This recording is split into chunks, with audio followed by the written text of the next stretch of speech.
రాష్ట్రంలో సీజనల్ వ్యాధులు విజృంభిస్తున్నాయి. అనారోగ్య సమస్యలతో చిన్న పెద్ద తేడా లేకుండా ఆసుపత్రులకు క్యూ కడుతున్నారు.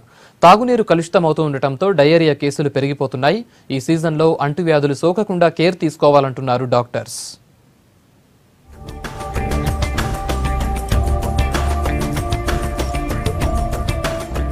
రాష్ట్రంలో కొద్ది రోజులుగా కురుస్తున్న వర్షాలతో వివిధ రకాల వ్యాధులు వ్యాపిస్తున్నాయి. కాలనీలు, రోడ్లపై నీరు నిలవడంతో దోమలు, ఈగలతో జబ్బులు అటాక్ అవుతున్నాయి. అనారోగ్య సమస్యలతో జనం ఆసుపత్రులకు క్యూ కడుతున్నారు.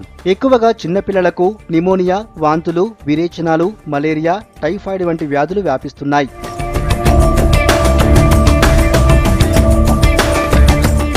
హైదరాబాద్లో వైరల్ ఫీవర్స్తో చాలా మంది మంచం పడుతున్నారు. వారం రోజులకు పైగా వర్షం కురవడంతో ఇక్కడికెక్కడే మురికి నీళ్లు నిలిచిపోయాయి. నీరు కలుషితం కావడంతో విరేచనాలు అవుతున్నాయంటున్నారు డాక్టర్లు. ఎక్కువసేపు వానలో తడవడంతో కూడా హెల్త్ ప్రాబ్లమ్స్ వస్తాయంటున్నారు. బయటి ఫుడ్, వాటర్ కు దూరంగా ఉండటంతో పాటు చేతులు శుభ్రంగా ఉంచుకోవాలంటున్నారు.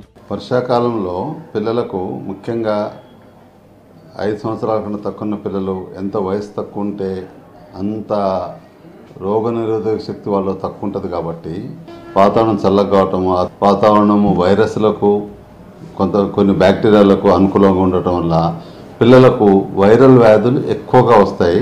కొన్ని బ్యాక్టీరియల్ వ్యాధులు కూడా వస్తుంటాయి. అది చెవి, ముక్కు, గొంతు, ముఖ్యంగా పిల్లలకు ముక్కుకు వెనుక భాగంలో ఎడినాయిడ్స్ అని ఉంటాయి.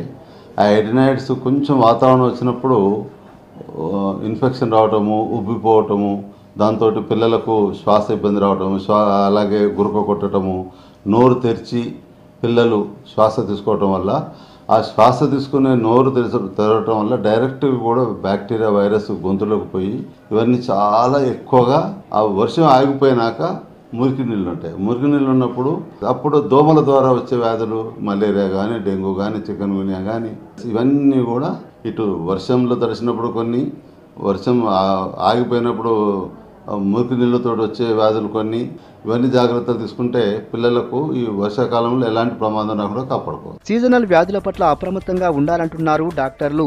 సాధారణ జ్వరమే అయినా ఆసుపత్రులకు వెళ్లి చెకప్ చేయించుకోవాలంటున్నారు.